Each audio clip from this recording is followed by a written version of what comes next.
Ton mari est vivant. La pluie tombait en rideau gris sur le cimetière, transformant le sol en un bourbier glissant. Un garçon, pieds nus, vêtu d'une chemise beige déchirée, se tenait au bord de la foule endeuillée, invisible aux yeux des riches en manteau noir et chaussures cirées. Il n'était pas censé être là. À 7 ans, Jalen s'était glissé par une brèche dans le portail rouillé du cimetière, son cœur battant à l'idée d'être repéré.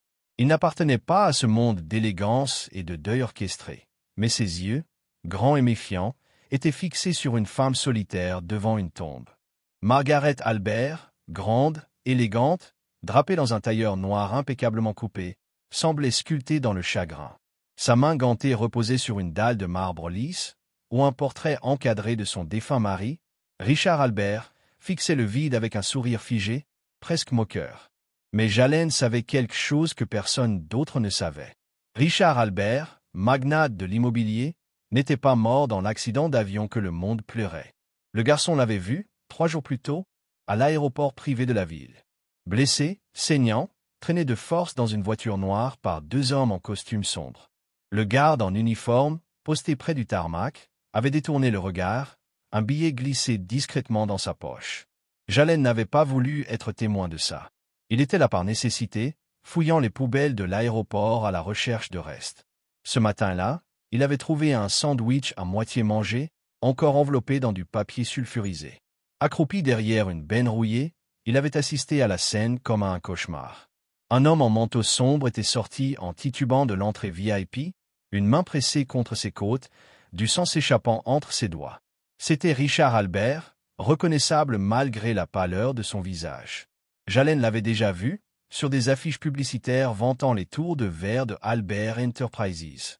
Monsieur Albert, avait dit froidement l'un des hommes en costume, un type au visage dur, avec une cicatrice fine barrant sa joue gauche.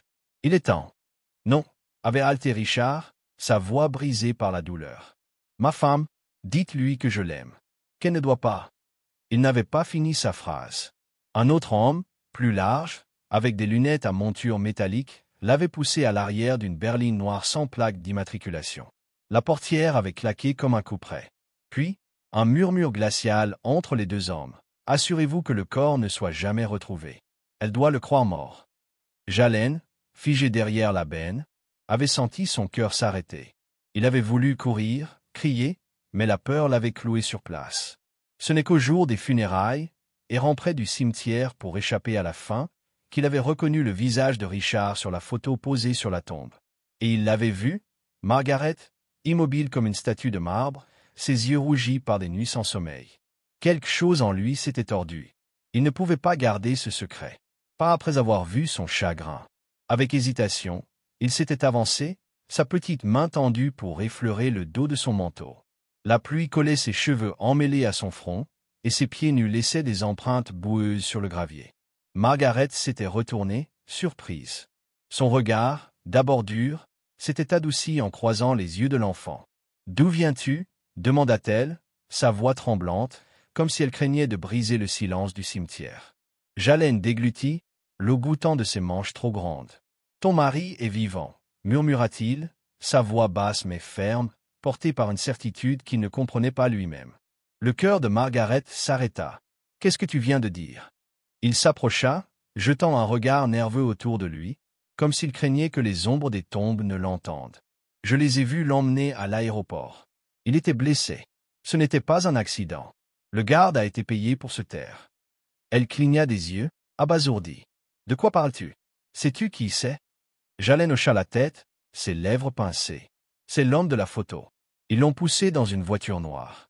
Ils ont dit qu'il ne fallait pas retrouver son corps. » Un silence glacial s'installa, seulement brisé par le martèlement de la pluie.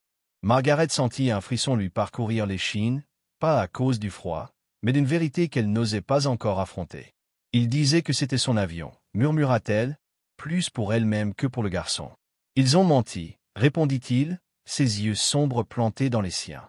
Soudain, un bip strident déchira l'air. Une berline sombre, aux vitres teintées, s'arrêta le long de la route bordant le cimetière. Les yeux de Jalen s'écarquillèrent, la panique déformant son visage. « Ils sont là, » souffla-t-il, sa voix à peine audible. « Qui » demanda Margaret, le souffle court, son regard passant du garçon à la voiture. Mais il ne répondit pas. Il tourna les talons et s'enfuit, ses pieds nus frappant le sol mouillé, zigzagant entre les tombes comme un animal traqué. Margaret cria « Attends !» Ses talons s'enfoncèrent dans le gravier, l'empêchant de le suivre. En quelques secondes, Jalen disparut dans l'ombre des arbres au-delà de la clôture, laissant derrière lui un vide oppressant. Margaret resta figée, son souffle formant des volutes dans l'air humide. Elle baissa les yeux sur la photo de Richard. Ses yeux bruns, pleins de vie, semblaient la défier. Et si le garçon avait raison? Les pièces du puzzle s'assemblaient dans son esprit avec une clarté terrifiante. Le garde de l'aéroport, un homme au visage banal qu'elle avait à peine remarqué, avait évité son regard lors de son interrogatoire.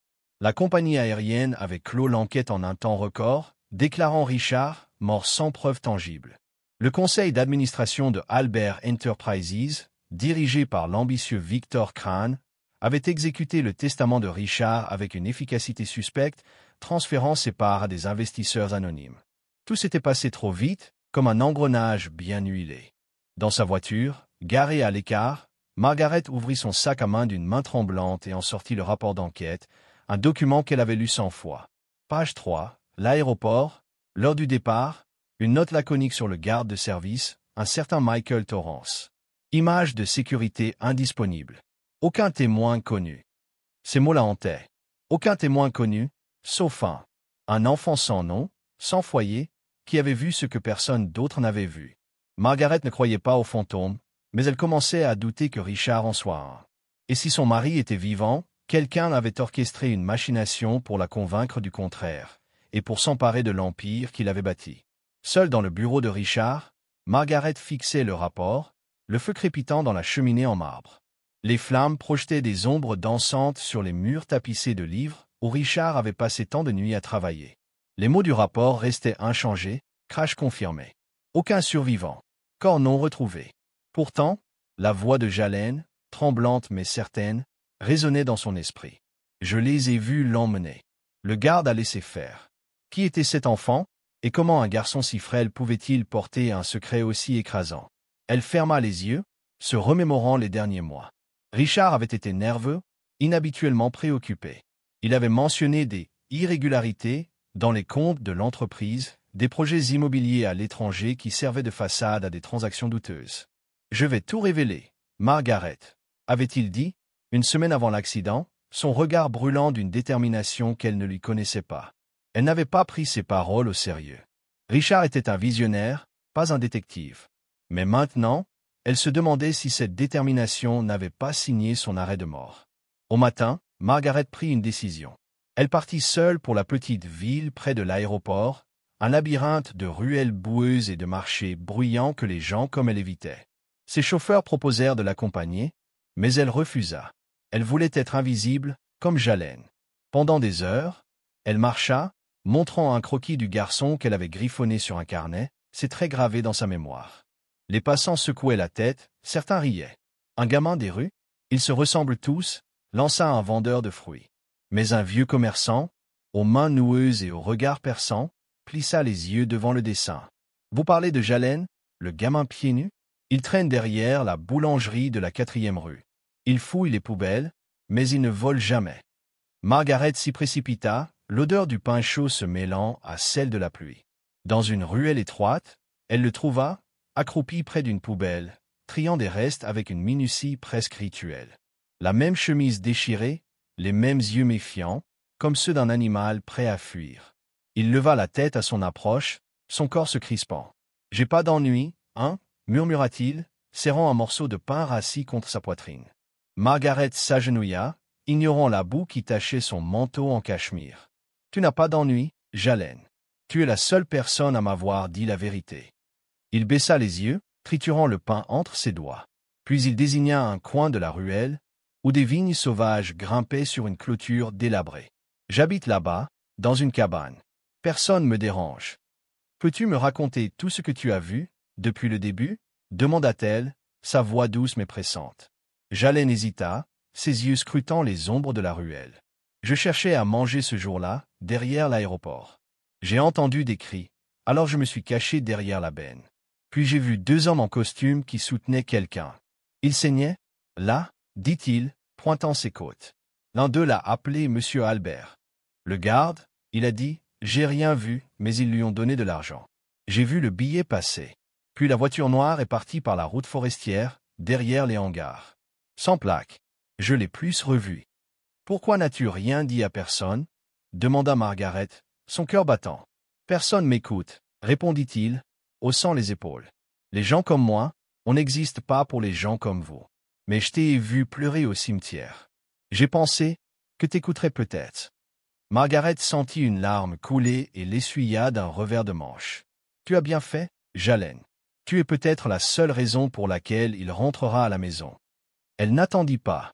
Cet après-midi-là, elle contacta Daniel Pierce, un détective privé que Richard considérait comme un frère. Pierce, un homme trapu au regard acéré, avait une réputation pour déterrer ce que les puissants voulaient cacher. En une semaine, ils découvrirent un réseau de corruption, des angles morts intentionnels dans la surveillance de l'aéroport, des gardes soudoyés, et une piste menant à un établissement isolé dans les montagnes, un soi-disant centre de réhabilitation psychiatrique financé par une société écran. Cette société, Pierce le découvrit, était liée à Victor Crane, le bras droit de Richard au conseil d'administration. Crane, avec ses costumes sur mesure et son sourire carnassier, avait orchestré le silence de Richard. Ce dernier s'apprêtait à révéler un scandale, des millions blanchis via des projets immobiliers à l'étranger, impliquant des membres du conseil. Il l'avait fait taire avant qu'il ne puisse parler. Quand Margaret entra dans la pièce stérile de l'établissement, l'odeur d'antiseptique lui serra la gorge.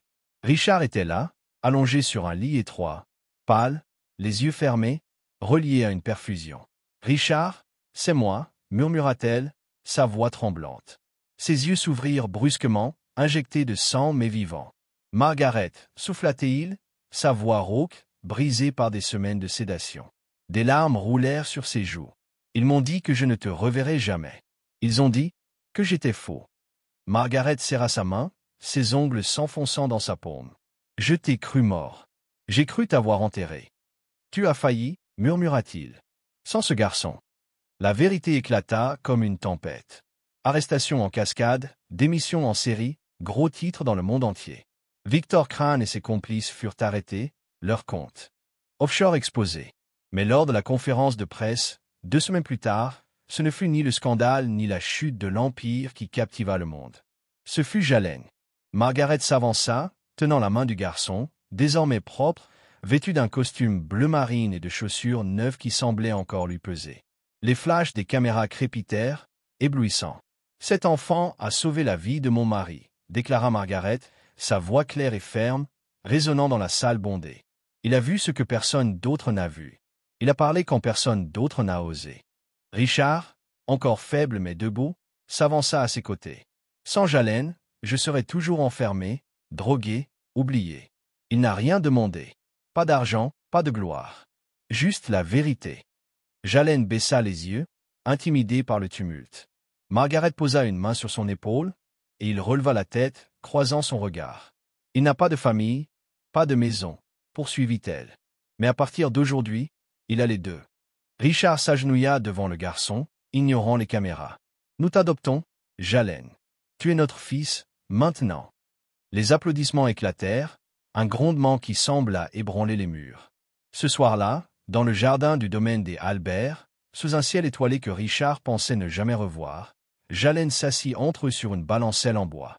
Il triturait les manches de son nouveau pull, mal à l'aise dans sa nouvelle vie. « Faut vous appeler maman et papa, maintenant ?» murmura-t-il, presque inaudible. Margaret sourit, une chaleur qu'elle n'avait pas ressentie depuis des mois. « Seulement si tu veux. » Il hésita, ses yeux fixant les étoiles. « D'accord, maman, » dit-il enfin, sa voix tremblante. Richard rit doucement, passant un bras autour de lui. « Bienvenue à la maison, fiston. » Pour la première fois, Jalen ne se sentit plus comme le garçon des ruelles, celui qui survivait dans l'ombre.